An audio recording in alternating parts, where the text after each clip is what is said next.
Hey there, neighbors and naysayers. November 3rd, 2025, in the waning daylight of now Central Standard, Eastern Standard Time, I guess, because what we were on was daylight savings time.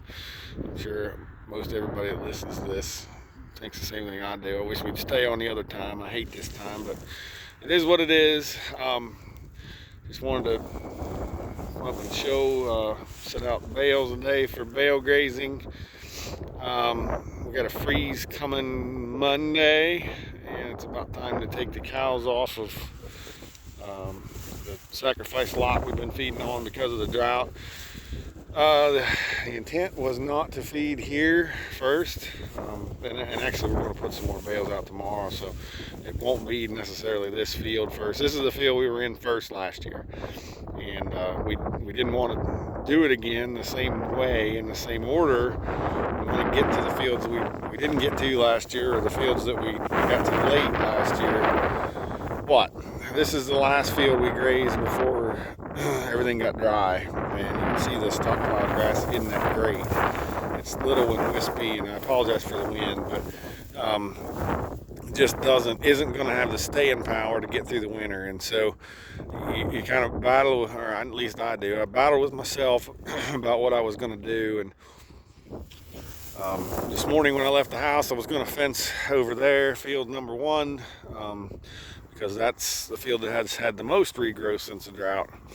But it also, I guess that's not the reason. The reason is because that was the last field we grazed last year in bale grazing. This is the first, but that is the field that got the most rest since the drought.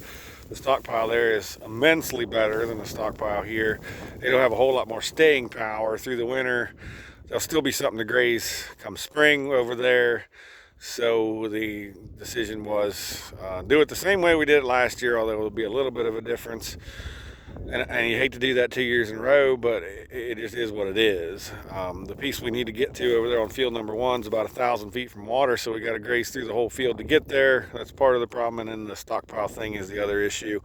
And we're currently applying manure on that field as we get time, and if it's not covered in bales and not covered in cows, then we can apply manure, so it just makes it easier. And then I guess we didn't really start here. We started down over in the woods, but I'm bringing them up here because hunting season's about to be upon us, and this field doesn't see a whole lot of deer traffic. It does, but not like it does down there in the savanna fields. Of course, with bale grazing, we've got to start at water, so we'll start down there at that far end that you're seeing in the switchgrass.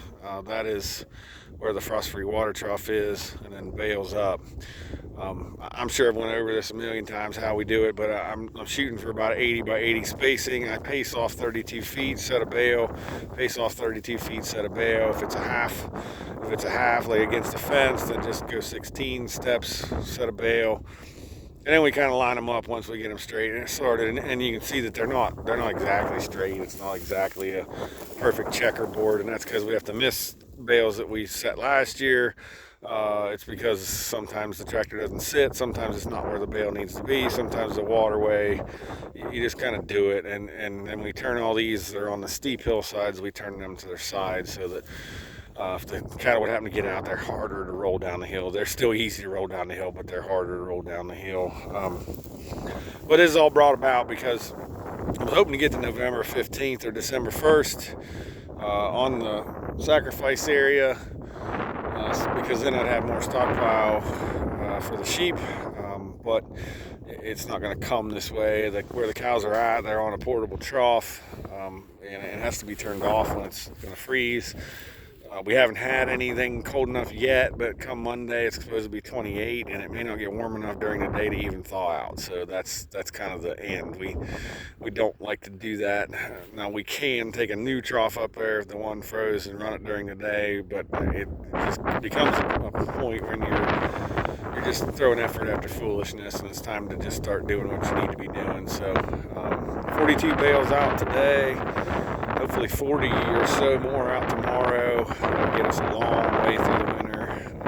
And then we'll probably take a rest. I would love to just set out everything for the winter, but one, we just don't know how much weather we're going to have. You know, if it would get really, really wet this winter, then bale grazing may or may not work. We might take them to concrete, so we don't like to get too far ahead. I wouldn't mind 80 bales, we're okay. But when we start getting into hundreds and 200s, that's too many to have the net wrap off of and have to go reclaim. So this is the way I started out this morning feeling like we probably would set out 5 times through the winter. We may be less than that, depending on how much we get done here in the next 2 days.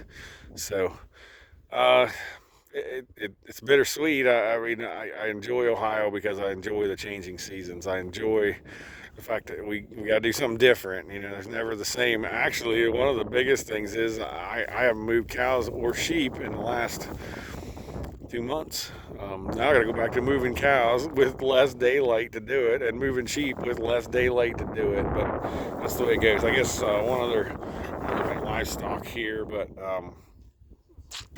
part of the calculation here too was we've still got 5 fat steers hanging on from this year's group. I did not schedule them for several reasons, but the biggest reason was I didn't schedule them last winter because I didn't know how the drought was going to affect their growth, and I didn't schedule them this summer because we got a drought again. And with grass finished steers, you got to have grass. So I finally scheduled them the other day. They're looking good enough. With the addition of 90 to 120 days of stockpile grass on them through the winter, will be good. So when we bring the cow herd over to get them over here, we'll sort off the last 6, I guess it's 6, it's 5 calves and 5 steers and a cull cow that we'll grind up in hamburger. We'll sort those 6 off, run them over with the sheep. We've never done that before. It's going to be kind of new because those 6 head will drink more than the sheep will drink. And we typically run the sheep on just a tub and a hydrant every day, but we do have frost-free water in almost every field over there too, so it won't be that big a deal. But this is a whole new thing. I never have really tried to finish one in the winter. I don't know that it's going to grow great, but they already got a good amount of fat on them anyway, so it's better than being here and being on hay. So that's what we'll do. So kind of an interesting day. Dad really doesn't like to. Dad doesn't even like to do this much at a time. He'd rather do about 2 weeks and that's it. I like to get at least a field done so that I got that off my mind, because it becomes a problem through the winter. You're constantly looking ahead for when is the next window, and sometimes that window is during the week when you need to take off work to do it. And so we got the weather right now. Let's do as much as we can, and that way we've got it to go. And then we've got some emergency fields that we'll leave in stockpile that we can get them to spring developed water. If something would go wrong with the water system, we've got that ability too. So just wanted to take a video though of how we kind of start out and what it kind of looks like checkerboarded here up on the hill. Before we get started, I actually came up here to build a fence these bales out of tomorrow's bales, because we'll do it in 2 different sections, straight up from one water trough up to this water trough. And then we'll feed, at least it'll be in 2, it might be in 3 sections by the time it's over with, because we feed 3 bales at a time, and there's 6 rows across from property line over here, so it may be split up 3 or 4 different ways. That's the beauty of the bale grazing too. You know, we try to do it a certain way, but if it didn't work that way, we just switch and do it a different way. So with that, I'll say, we'll see you next time.